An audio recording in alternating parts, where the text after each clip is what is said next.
Here's McInnes. Lucas comes out. McInnes for the tie. It's off. What did he say? It's over. It's over. Portland has won the championship. 109 to 107. They've gone wild in Portland.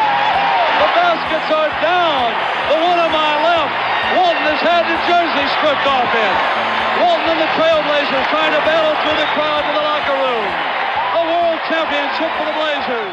Almost 50 years ago now, the Portland Trailblazers became NBA champions, coming back from 2-0 to win 4 straight games against the Philadelphia 76ers to win the 1977 NBA championship. The finals MVP leading the team to success, Blazers center and 6'11" redhead, Bill Walton.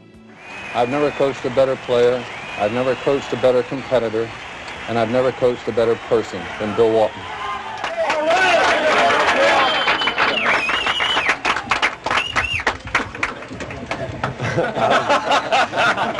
Bill. No.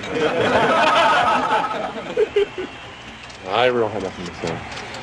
Aren't you happy? It was a good game.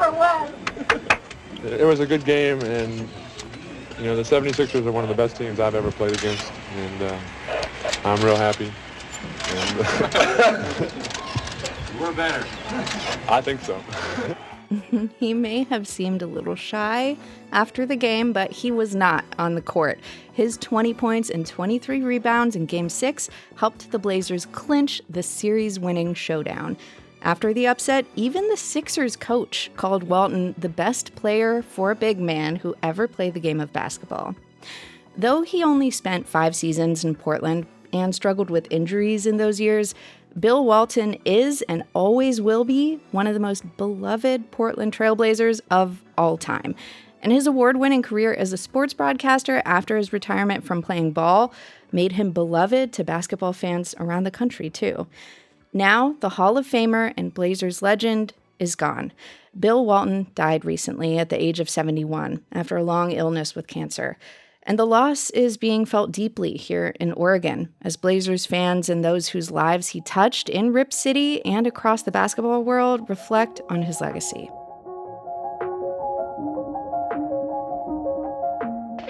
I'm Jen Chavez, and this is The Evergreen, a podcast about the place you call home.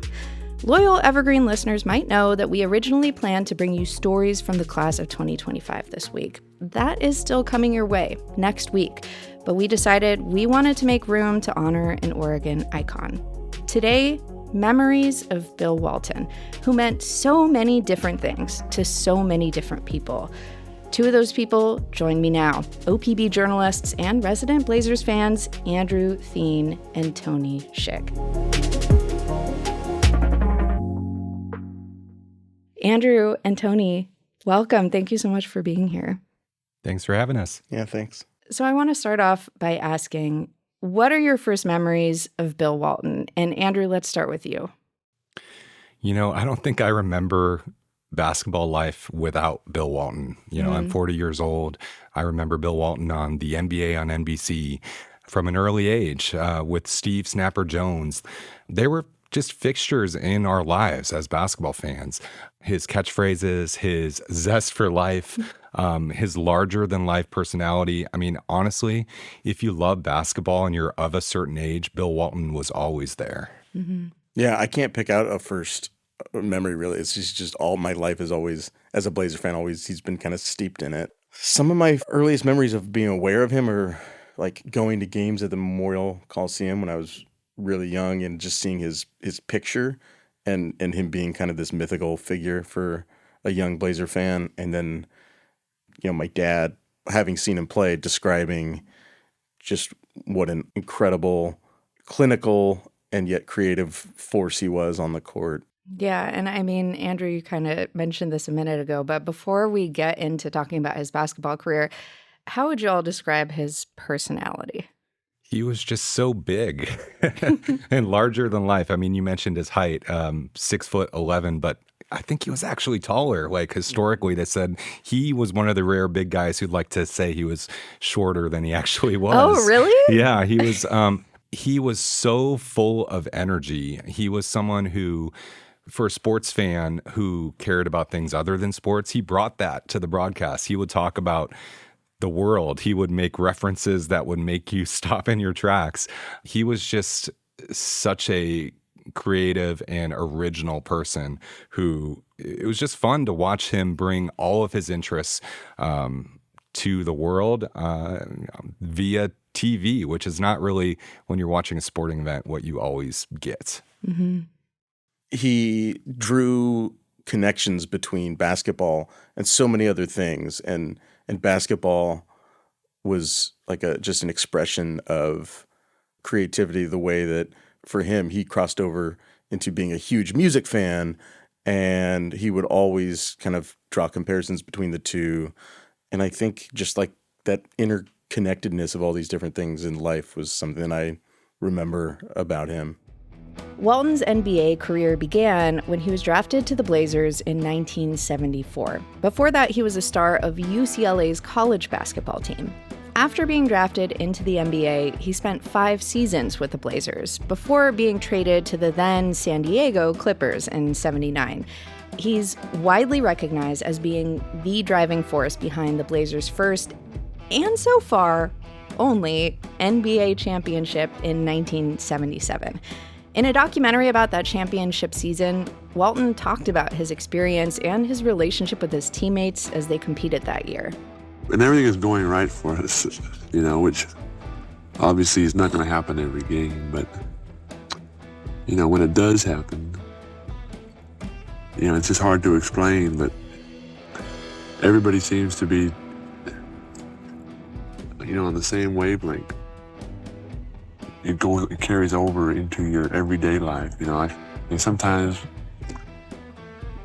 like when we were playing, like the Lakers in the playoffs this year, we were at a very high point for about 10 days straight, It just, everybody was, right in there together, and, it was not only, excellent basketball being played, it was excellent human relations, off the floor as well. I'm just, very glad that I could be a part of that. Talk about connecting basketball with the rest of life there. Now, speaking for myself, I am a millennial, so I was not even alive during the Walton era of the team. But as we've kind of been talking about, he's remembered as an iconic Blazer, even by younger generations of fans like me who weren't around for his heyday in Portland. From this vantage point we have today, what stands out to y'all about Walton as a Portland Trailblazer? I think I'd have to say it's just that team played this kind of perfect brand of basketball, and Walton was like the focal point, but it's really still talked about today in real basketball nerd circles as like one of the most perfect teams ever assembled, because they had the big man who was the focal point and moved the ball. They had the enforcer, they had the fast guards, they had the shooting. And I mean, what really stands out is, he was all about team basketball, and all of his comments about that era, they're all about the team. He named one of his kids after one of his teammates, Maurice Lucas. I mean, it's really kind of a beautiful thing. Like anyone who grew up playing sports of any kind, like the team aspect. I mean, you can't get much more team oriented than naming one of your children after one of your teammates. I mean, he was really just kind of a magical guy who cared about his teammates more than anything. Is what, again, as someone who didn't watch like you, Jen, I wasn't alive, but like just reading the history, seeing the documentaries, listening to him talk for decades, it was always team first. The first thing I thought of was exactly that team was associated with like the platonic ideal of basketball, of just like complete fluid, all 5 people working together. I also not able to see him play. I'm about the same age as you guys, but talking to people who saw him play and watching old clips, like what you hear is like that he could do anything on the court, but just wanted to create this energy with all of his teammates where, he'd be coming down with a rebound, and like before he even hit the ground, he'd be turning and knowing what he wanted to do with it, and the guards would be flying up the court, and that's the kind of basketball that like everybody aspires to. Along those lines, that I think of him as a trailblazer is there was a tweet the other day from the always sharp comedian Ian Carmel, who said he might not be the best Blazer of all time, but he's definitely the most Blazer of all time. I think I don't think I'm bastardizing that tweet too much. And I think that's true because like he played in that era, and he in who he was, he was this hippie who played this incredible style of basketball, and he embodied so much about like the Blazers and Oregon and like the Blazers spirit. Like the Blazers have this, they're probably the only abstract art logo in sports that's meant to be like the 5 players working together. It's meant to signify that. And that's what he is. Like he is the spirit of the Blazers in many ways. I did not know that about the logo. Yeah, he's the human pinwheel, I guess, in some respects. Exactly. Yeah, the 2 different colors represent 5 players on each team working together as one. Yeah. Oh my God, I love that. Struggles with injuries led to Walton missing a lot of games during his time on the team. At one point, after playing on an injured foot, he accused the Blazers of improper medical advice and care. He went on to request a trade in the late 70s, and when that didn't happen, he sat his last season as a Blazer out entirely. And this was after the team's championship win, which cemented him as a beloved star of the team. But throughout his time with the Blazers, there were some fans that were skeptical of his injuries and felt he was just collecting a paycheck on the sidelines. Paul Knowles, the honorary mayor of Northeast Portland, remembers meeting Walton as he was struggling with some of this in his earlier years as a Blazer. His club ended up being a welcoming space for Walton in town. And I met him at the Lloyd Center. He was walking through with his bicycle. And I know he was having a hard time because he wasn't playing because fans was angry at him. No one ever heard of a bone spur. And him being a hippie too, that just made it even worse. So I gave Bill my card and told him this is a spot you can hang out. We had a restaurant lounge called Geneva's Restaurant Lounge, and invited him to come over and he could hang out there if he needed a spot to hang. So one day my bartender called me back, said, she's a female. Paul, is a big, tall, redhead white man out here to see you, and I went out and there was Bill Walton. So that became his hangout spot, Walton himself reflected on some of his challenges during his time as a Blazer in the documentary Fast Break. I don't have any regrets about the past couple of years. I think that, I'm, in a way, I'm kind of glad the way things worked out. That, taught me who my friends were, and, losing is as much a part of life as winning is. That's the thing with Walton. He never shied away from reality. This man went through so much, so many surgeries. He was open about his mental health struggles and contemplating suicide at one point. I mean, he's been very, very open about who he was. As he said, there's as much losing in life as there is winning. And there's a lot of pain in being a human, and there's a lot of pain in being a Blazers fan. And he was someone who always endured that pain and fought through it to find joy. And that's what I always think of with him. Yeah. Coming up, Bill Walton is known and loved for so much more than his skills as a player. After a short break, we look back at his passions off the court, his time as a freewheeling sports broadcaster, and more. Stay with us.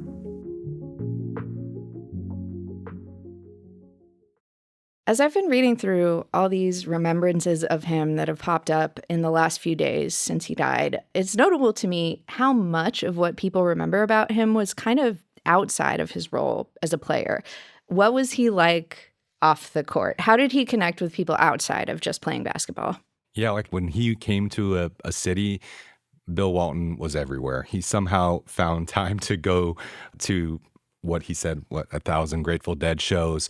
Really? He really made friends apparently all over the place. And one of those friends that he made was David Halberstam, who was a late journalist who died in a car crash a long time ago, but wrote a really incredible book about the Blazers, the breaks of the game. This is just an indication of Walton's path in life. We reached out to Halberstam's daughter, Julia Halberstam, and she had a Walton memory to share too.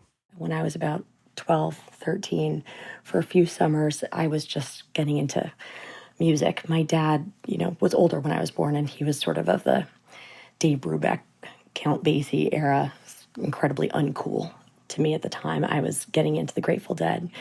And my dad and Bill and he took us backstage at a couple of Dead shows. And I just remember, he was so tall, being in the pit and then backstage later and looking, and, my dad didn't quite know how to act or stand. And I was sort of intermittently mortified, but also in retrospect, really touched. These were two people really of two different generations who, found this bridge. And I just remember them smiling at each other. And it was just, there's a real sweetness to the friendship, a real mutual admiration.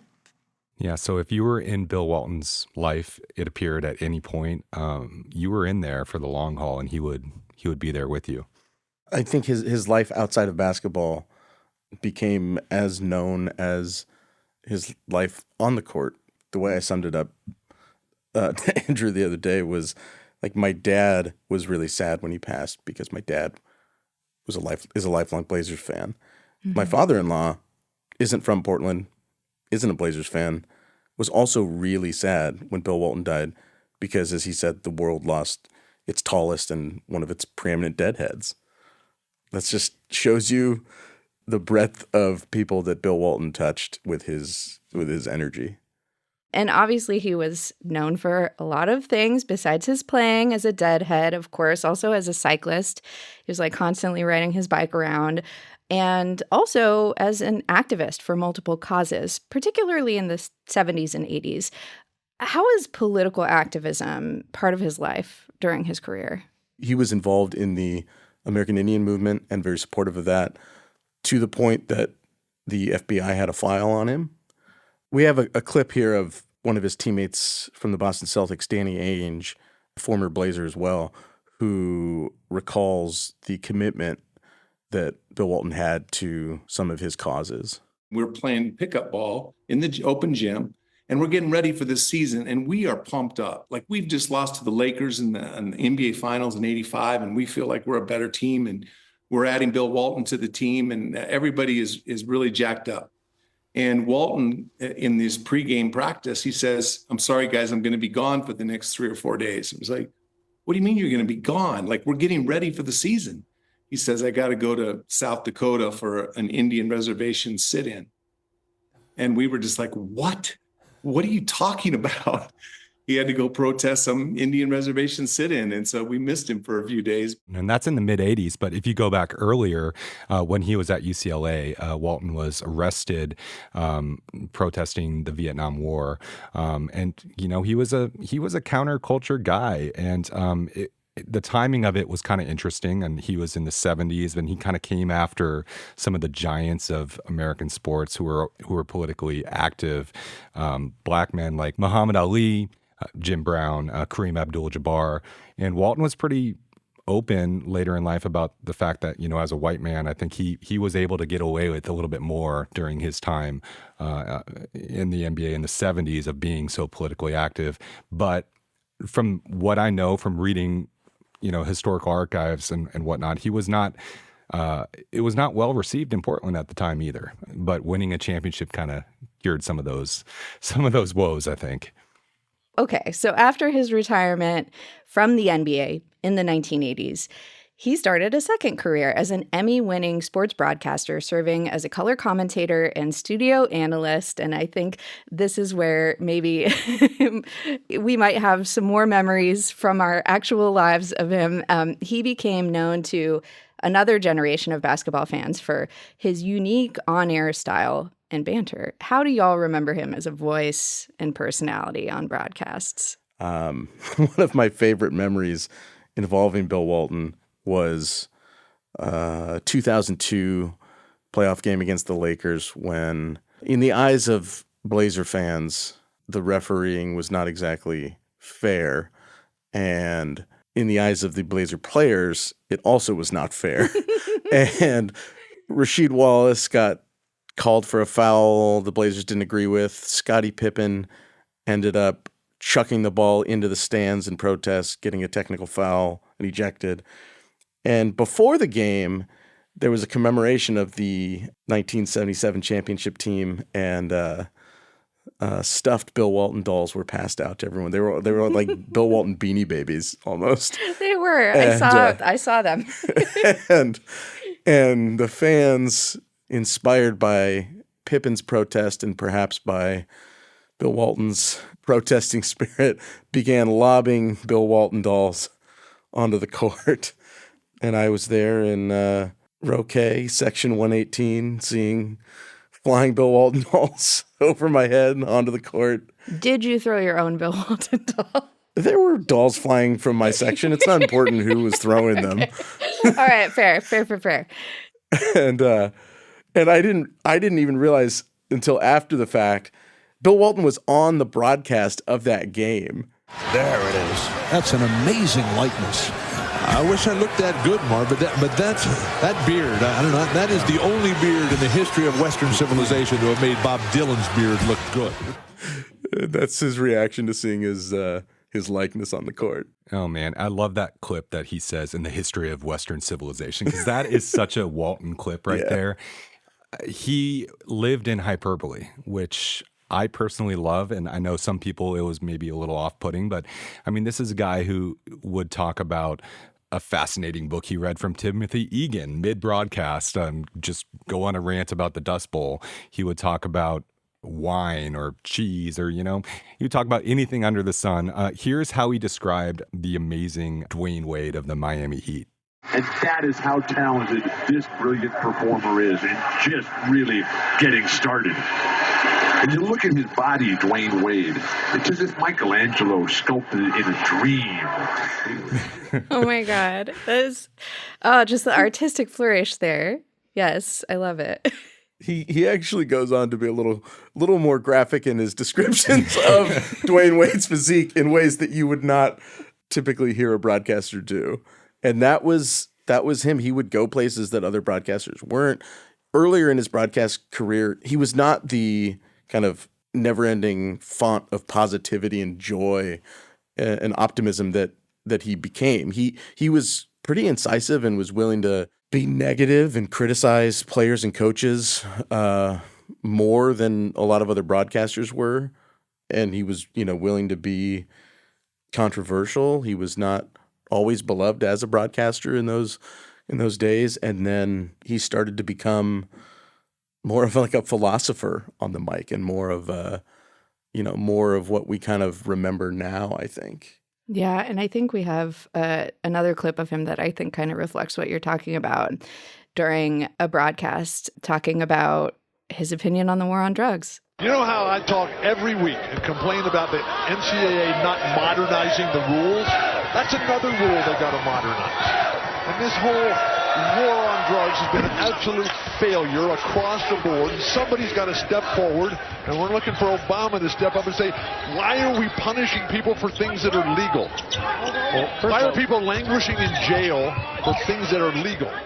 Yeah, so I think that gets to him as a philosopher, not afraid to be a little controversial on broadcasts. In the past week, since the news of Bill Walton's death, how are people here in Portland or across the state of Oregon reacting? What do you think he meant to people here? There's been an outpouring of, people remembering him. And what I've found pretty interesting, and I think this speaks to what Andrew was saying, is like once you're in his life, you're in his life, is the number of people who have specific Bill Walton stories, like people who are sharing photos of Bill Walton, like, oh, I went bike riding with Bill Walton, or I he did this for my family or something. Not just people sharing, their memories of him on the court or observing him, but the number of people whose lives he actually touched in Oregon it started to become clear just on Twitter and other social medias of people who are sharing actual memories of him. One of those people I talked to Paul Knowles, who we heard from earlier, Blazers super fan and the honorary mayor of Northeast Portland, who's dear friends with Bill, and they would get together whenever Walton was back in Portland. And Knowles shared a memory with us of when he went down to Powell's for a Bill Walton book signing to get a book signed for his friend. And I thought, man, I can't stay down here all day getting a book signed. So I went up and asked him if I could. A lady asked, "Is you're in charge of the line?" She said, "If I tell you a story about Bill Walton, would you mind let me in the line to get a book?" And she said, "What's your story?" And about that time, Bill looked over and saw me. "Paul Knowles, what's happening?" I said, "Hey, Bill, how you doing?" He said, "What you doing here?" I said, "Well, I came to get a book for John Hayes." He says, "Ladies and gentlemen, let me tell you about this guy. This is Paul Knowles. He's a super fan. He got a front row seat." And so I was at that book signing in 2016, and I watched this whole interaction that Paul was talking about. I took a picture of it. I knew who Paul Knowles was, and so I could tell the familiarity and the joy in their interaction. And, just to kind of channel Bill Walton, I waited for hours in this line. I waited for hours to get this signature. But, it was a good turnout. People wanted to show up. That was in 2016. But, in the wake of his death, it really has been kind of amazing. People, when someone who is beloved dies, you really kind of feel it in the aftermath. And Walton was a guy who really, he belonged to Oregon and Portland in so many respects. He was a UCLA Bruin, but he knew so much about Oregon and Oregon State and the geography of the state and the rivers and the counties. And he really cared about this place. And it was a beautiful thing. And in your own lives as basketball fans, as Oregonians, what are your favorite memories of him? What will you remember most about him? I'm going to remember, throw it down, big man, throw it down. Some of the best Waltonisms. I'm going to remember the joy. I'm going to remember that you just showing up with a smile on your face can really be a good thing. This was a guy who brought so much joy to so many people. And I'm going to put on a tie-dye shirt this summer and honor Bill Walton. Hell yeah. What about you, Tony? I can't say it better than that. Andrew Theen, one of the great podcasters of our time. Yes. Incredible podcast performance. I am the luckiest guy in the world to be able to sit here next to both of you talking about Bill Walton. And that is that's my best effort at channeling Bill Walton. Well, Andrew and Tony, thank you so much for remembering Bill Walton with us today. Yeah, thank you. Thank you.